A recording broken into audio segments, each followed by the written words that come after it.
Magandang araw sa inyong lahat, mga giliw naming tagapakinig. Muli po mga kaibigan, narito na po ang pagpapatuloy at ikalawang yugto ng liham kasaysayan na ipinadala ni Rene. Dito sa ating dulang, Love and Memories.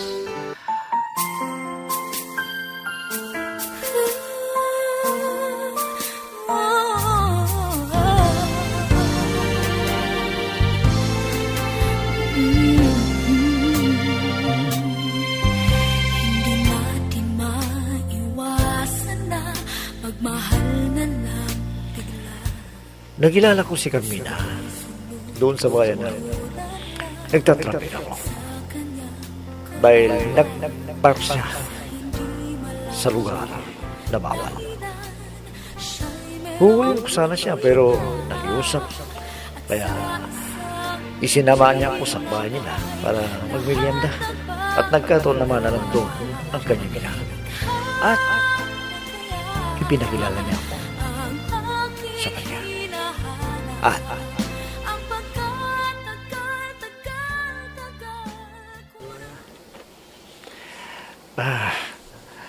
masaya ako na nakilala kita, Alisa. Ganon din ako. Tama palang sinabi ng anak ko na may kamukha kang pulis na pinapanood niya sa TV. Ha? Kuwan. Hindi naman siguro. Siguro mas guwapo yun. Dahil isa siyang artista. Pero ako, ordinaryong pulis lang. Alam mo, kahit ganyan ka, may puso kang mauwain at naintindihan mo ang pagkakamali ng anak ko. Wala yun, Lisa. Nagkaroon lamang siguro na naka-duty ako ron. Kung sa isang kasama ko siguro, talagang tutuloy si Lisa, talagang mananagot. Salamat uli sa'yo, ha. Para naman matumbasan namin ang kabutihan mo, pwede bang bumalik ka rito? Gaya ng hiling sa'yo ni Carmina, dito ka na lang mananghalian ngayon. Ha? Huwag na, Lisa. Sobra na. Pag dito pa ako mananghalian. Saka isa pa, pabalik pa ako sa posting ko eh. Nakakaya. Sandali lang naman ang pagluluto eh. Kaya huwag ka nang mahiya. Dito ka na lang kumain. Bilang simula ng ating pagkakaibigan. Ha? Pwede ba, Rene? Oo naman, Lisa. Sige. Dito na ako mananghalian sa iyo. Para hindi naman magtampo si Carmina. Ano ba itong nararamdaman ko? Di na yata tinamaan na ako sa babaeng ito. Siya yung pangarap kong maging kasama sa buhay. Pero paano ito? May asawa siya at anak. Ano kaya ang mabuting gawin ko rito?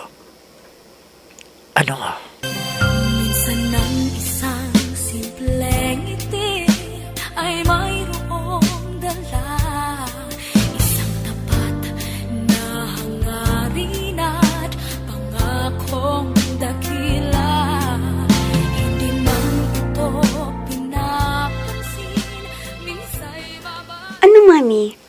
Pwede ko ba siyang maging kaibigan? Para pag may problema, ay may malalapitan ako. Oo naman, Iha. Lalo na pag may makulit na manliligaw sa'yo, si Rene ang iharap mo. At kunwari, siya ang nobi mo. O di hindi ka na malalapitan ng iba. Pero kailangan na ipaalam ko sa kanya. Kung papayag, baka naman may nobya siya. Di nakakahiya. Oo nga pala, no? Ay, di bale. Pag bumalik siya dito, tatanungin ko siya para malaman natin kung pwede siyang maging escort mo. At di ka i-escortan ng lalaking maliligaw sa'yo. Totoo po ang sinabi niyo, Mami. Kailangan talaga na may magbabantay sa akin. Dahil may makulit doon na kaklase ko. Kahit sinabi ko na wala siyang maasahan, lagi pa rin na bumubuntot sa akin eh. Ganun ba? O sige, hayaan mo. Pag bumalik dito si Rene, kakausapin ko siya.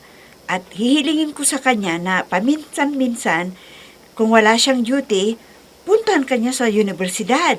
Salamat po, Mami, ha? At lagi ninyong iniisip ang kalagayan ko. Dahil iniisturbo ako talaga ng lalaking nandiligaw sa akin. Wala naman akong gusto sa kanya eh. Huwag kang mag-alala, anak. Akong bahala sa kanya. Pero yung sinasabi ko sa'yo, lagi mong tandaan, pag-aaral muna ang atupagin mo para makatapos ka sa iyong pag-aaral.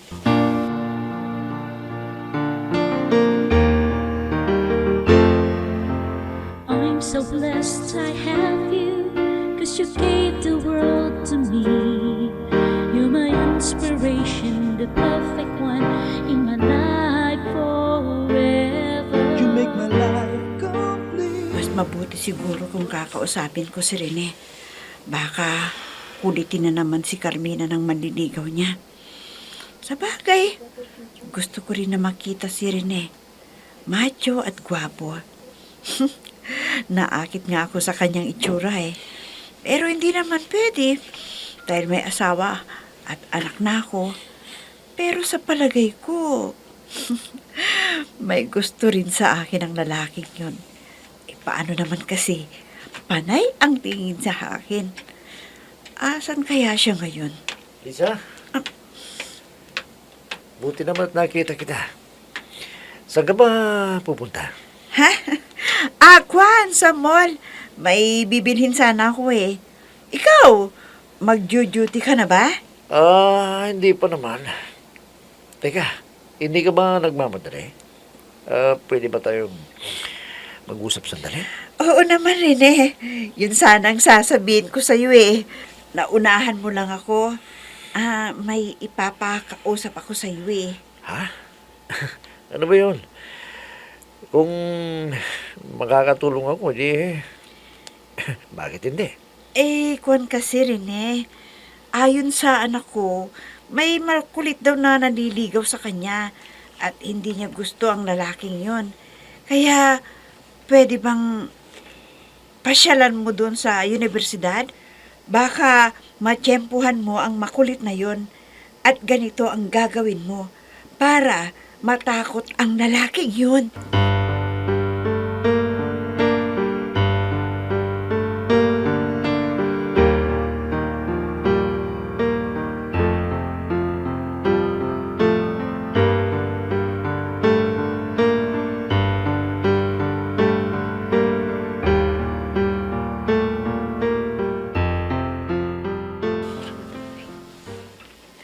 Alam mo, Bes, may nahalata ako sa'yo. Masaya ka at inspirado na nag-aaral. Dahil lagi kang top sa exams natin eh. Tama ka, Bes. Alam mo ba, nakilala ko na ang gusto kong maging nobyo. Kaya heto, nakikita mo naman, maganda ang mood ko at walang problema.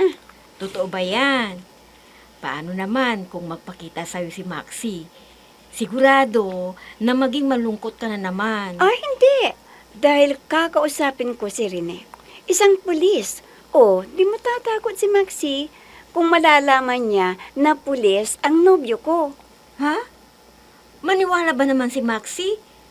Baka hindi kayo bagay ng pulis na sinasabi mo eh. Ha? Anong ibig mong sabihin, Bes?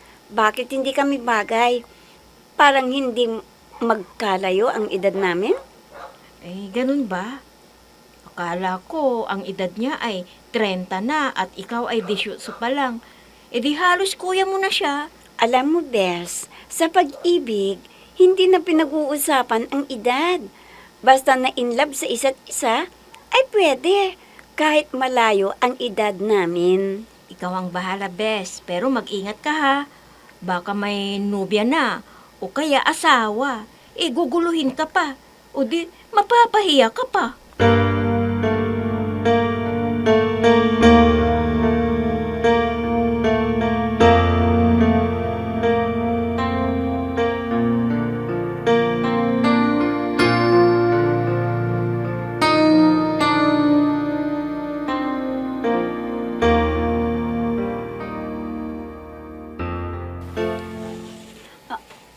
Naku, ang tagal naman ng labasan ni Lolo.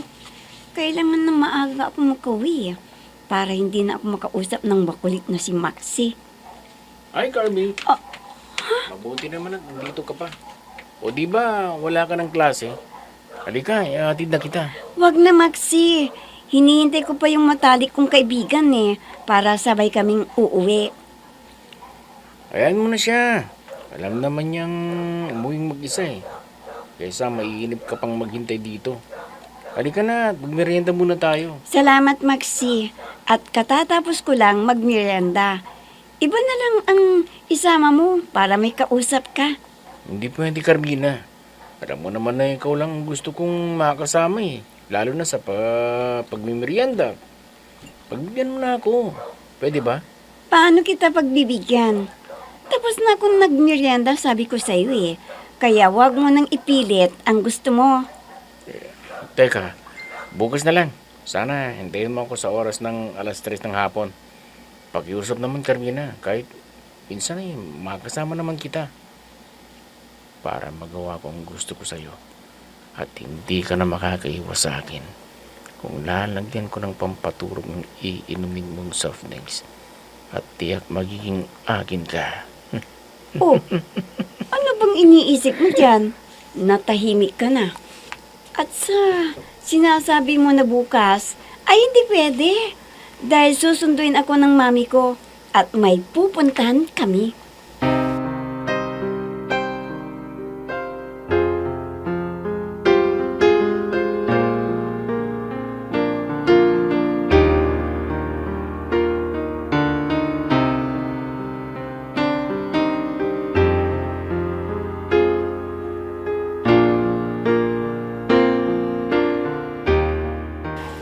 Carmina, iha, may sasabihin ako sa'yo para malaman mo ang plano ko para sa'yo. Ha? Anong ibig niyo sabihin, mami? Ililipat ba niyo ako sa ibang universidad? Hindi, kundi nagkausap kaming dalawa ni Rene. Tutulungan ka niya para hindi ka nalalapitan ng sinasabi mong makulit na lalaki. Ang ibig ninyong sabihin ay babantayan niya ako doon sa universidad. Ganon ba, mami? Pero paano ang trabaho niya? Kwan, iha, ganito ang gagawin niya. Susunduin ka tuwing uwian para ligtas kang makauwi dito sa atin. Pero mami, babayaran ba niyo si Kuya Rene? Di dagdag gastos na naman yan. Hindi siya nagpapabayad, ano? Tulong na lang daw niya sa atin para wala nang isturbo sa iyong pag-aaral. O sige po, kayang bahala, mami. Maganda yung paraan na naisip ninyo. At pag nakita ng mukong na Maxi na yon na may sumusundo sa akin at pulis pa, ay matatakot na lapitan pa ako. Oo, iha. Kasi ang gusto ko, ligtas ka sa anumang plano niya na masama. Dahil sa sinabing hindi mo siya gusto. Baka ano bang isipin niya na masama laban sa'yo, hindi ba? Kaya mag-ingat ka palagi, ha?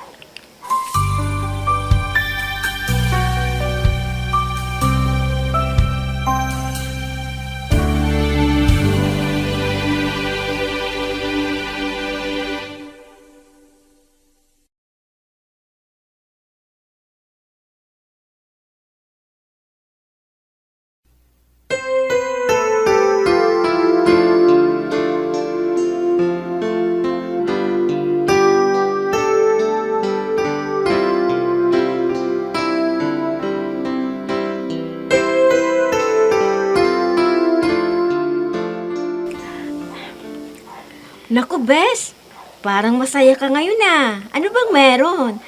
May nagpapasaya ba sa'yo? Oo, Bes. Alam mo ba na may escort akong uuwi tuwing hapon para din ako guluhin ni Maxi? Sigurado na hindi niya ako kukulitin. Ay, sana nga. Para hindi ka na magka-problema. Ay, syempre, na-inlove sa'yo Kaya wala kang magagawa para tumigil. Kung wala siyang makita na nobyo mo. Buti nga at kinausap ni Mami si Kuya Rene. Kaya siya ang susundo sa atin mamaya. Ha? Hindi ba nakakahiya? Kung pati ako kasali na susunduin niya, baka ayaw niya Hindi naman siguro. Wala ka namang gagawin kundi sumama sa akin. Hindi naman pwede na bayaan kita. Kung may kasama akong pulis, iiwan ba kita? Hindi Ay, salamat, Bes. Kala ko mag-isa na akong uuwi. Di pala. Tunay ka talagang kaibigan, Bes. At itinuturing mo akong parang kapatid.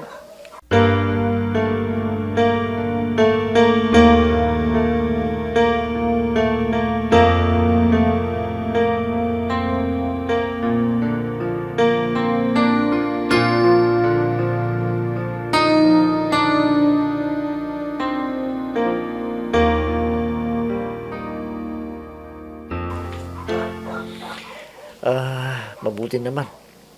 Nandito ka na. Para hindi na ako maghintay. Na matagal. Dahil babalik pa ako sa presinto. Ha? Naku, naka-istorbo yata kita sa trabaho mo, Rene. Baka pagalitan ka ng opisyal mo. Hindi naman. Dahil nagpaalam ako sa boss namin. Kaya walang problema. Salamat kung ganoon at pumayag ka sa hiling ni Mami.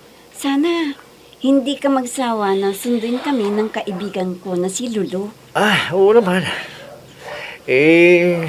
May tungkulin kasi akong ginagampanan para sa bayan at mamamayan. Kaya kung sino man yung may kailangan ng tulong, nakanda ako maglingkod. Ganun pala. Mas mabuti nga na makita ka sana ng makulit na mukong na si Maxi. Dahil ipinipilit niya ang kanyang sarili. Kahit sinabihan ko na wala siyang aasahan sa akin. Kaya mo, at pupuntan kita sa universidad ninyo para makausap ko yung sinasabi mo at paliwanagan ko siya. Tama yung naisip mo, Rene. Para hindi niya kukuloyin sa aking pag-aaral. Dahil yun ang pangako ko sa dad at mom ko na magtatapos ako ng aking pag-aaral.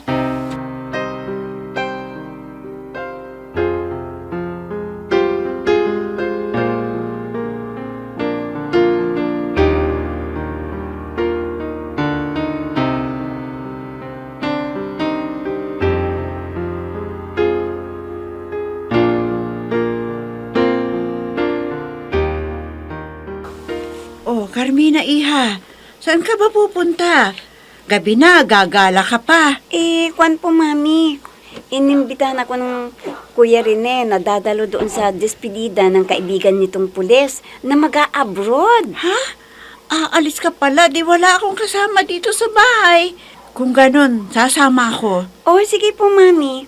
Pero yung kotse na lang ninyo ang gagamitin natin para madali tayong makarating. Pwede naman.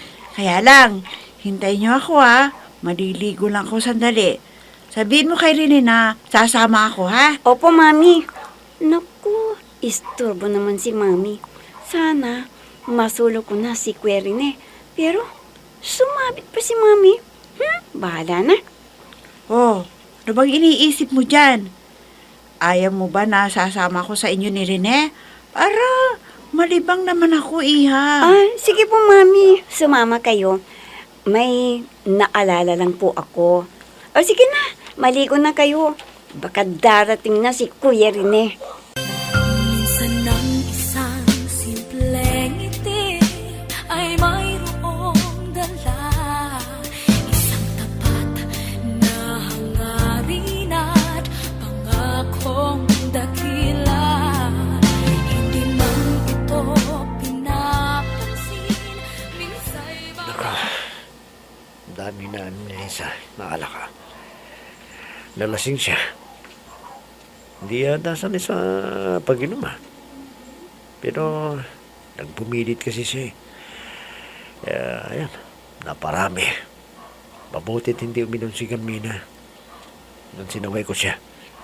Dahil kung hindi, dalawa silang aasikasuhin ko. Ang mabuti pa siguro magpapaalam na ako kay Carmina. Tuwi na ako. Rene, halika dito sa tabi ko. May sasabihin ako sa'yo. Rene. Gising si Lisa. Ano na naman kayang gusto niyang sabihin sa akin? Lisa, ano bang gusto mong sabihin sa akin, ha? Kailangan kita, Rene. Alam mo, Matagal ko nang kinasasabikan ang yakap at halik mo. Kaya Rika, gusto ko paligayahin mo ako sa gabing ito, Rene. Ano?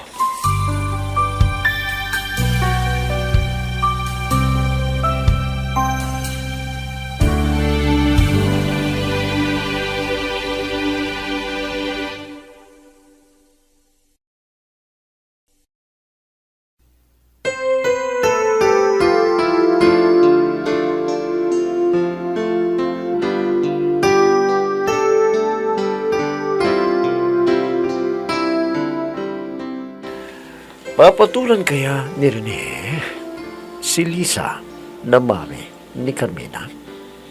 Mga kaibigan, huwag ninyong kaligtaan subaybayan ang pagpapatuloy at ikatlong yugto ng liham kasaysayan na pinadala ni Rene dito sa ating dula. Love and Memories. Mga nagbibigay buhay sa ating dula ay sina Mayra Abrihal Narnola, Susan Malikdem, Robert de Guzman, Yehuda Ismael, Eva Alcoriza, Jun Cabato, Ami Diaz, at si Oscar Ora. Technical supervision at musika ni Oscar Ora. Nilapatan ng tunog ni Robert de Guzman.